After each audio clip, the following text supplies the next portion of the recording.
Greetings YouTubers, it's me, Wayman29 again. Sorry about how dark this video is. Have a really bad light source, but bear with me. This is in response to Quantum Flux, his 5 questions for believers. I kind of think I'm agnostic, but I used to be theist and used to be fundamentalist, so I'm going to take a stab at some of this stuff and maybe go through some of this. First question: should religion be exempt from criticism? No. And the reason is a lot of times that's how the tenets, theology, and creeds of religion are worked out, are through criticism. One example is the start of early Christianity, where you had many groups competing for who would be orthodox. So a lot of the ideas of who Christ was and what they should believe about him were worked out through the wranglings and criticism, and so what we have today is the Orthodox movement, which won out over all the other groups, and then it rewrote history, which happens a lot of times, and so it looks perfect on the top.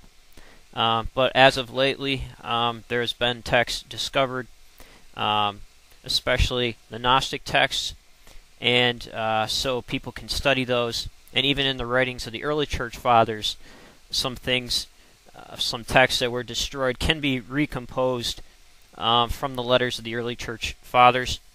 An author who did a big study on this, who is also an agnostic, his name is Bart Ehrman. He wrote Misquoting Jesus and Lost Christianities.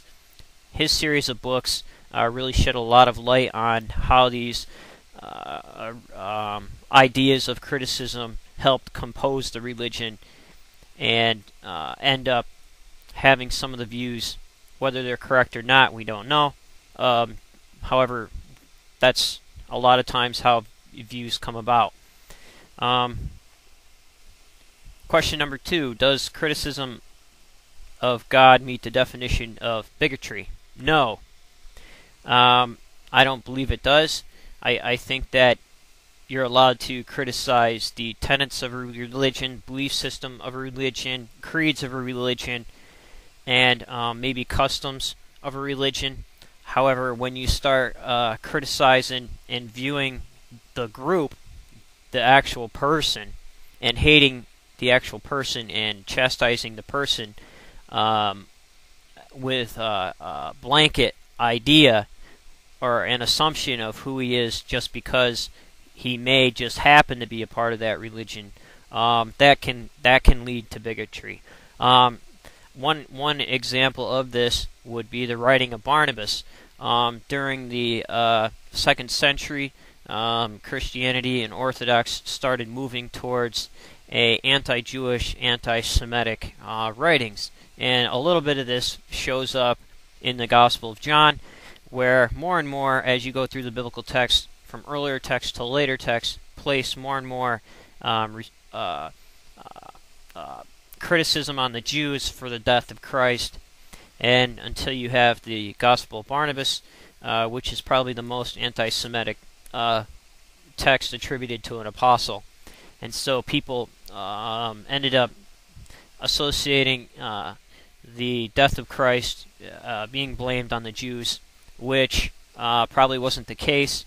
And so for years, a lot of Jews have been punished for that. One example would be the Spanish. In 1492, in Spain, they wanted to create a perfect theocracy and started the forced conversions of Muslims and Jews. So that's just one example. Number 3: is religion responsible for the actions of its believers? Yes, it most certainly is. And I believe that when negative aspects start arising in a religion, the religion should do something about it. You've seen You see this happen in literature. One example would be the Vedas. I know I've been going on a lot about the Vedas. The god Anji was a creator god, mostly peaceful.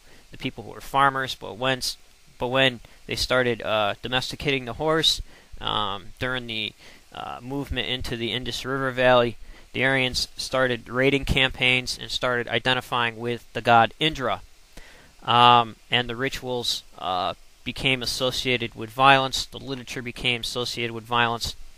And after a while, the religious leaders seen that it was taking a serious toll on their society and who they were, so a change was needed, and so they made that change in the rituals. So they took it upon themselves over a period of time to make changes, nonviolent changes, to the rituals. So that can be seen in the progression of literature written from that time. And usually violence is a good lesson for people not to be violent. And usually you see religions change.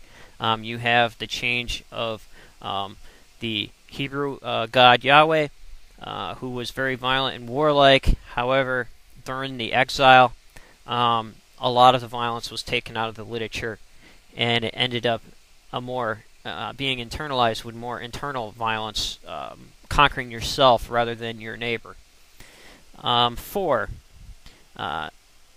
Do you believe in a theocracy? No, because a lot of times theocracies are not successful. I know everybody likes to pick Iran for such a view. However, there's other cultures where it was not successful. Spain, as I mentioned, being one of them, and the idea of at the time period when the Pope ruled the world and mandated the Crusades. I don't want to say ruled the world. What I mean is when the Pope had control during the period of the Crusades, it was most disastrous, because in a theocracy, people tend to forget about people who have beliefs different of their own, and they tend to have the urge to purge the society, which is negative for the people. It is a negative for the people who happen to believe differently. You see this happening a little bit in the United States right now, where religious ideas affect foreign policy, and everything seems to be on a slippery slope downward, even though those of the belief system feel that it is, high time for them. Atheism.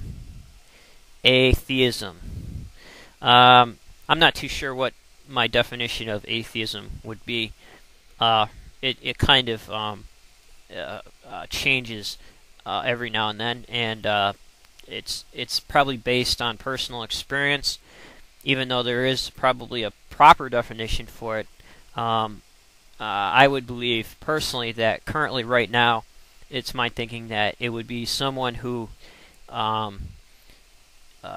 does not believe a deity exists. So, take care. I really enjoyed this, and hopefully I gave some good examples and maybe prompted some thought into other areas. Alright, take care, YouTubers. Take care of yourself and each other.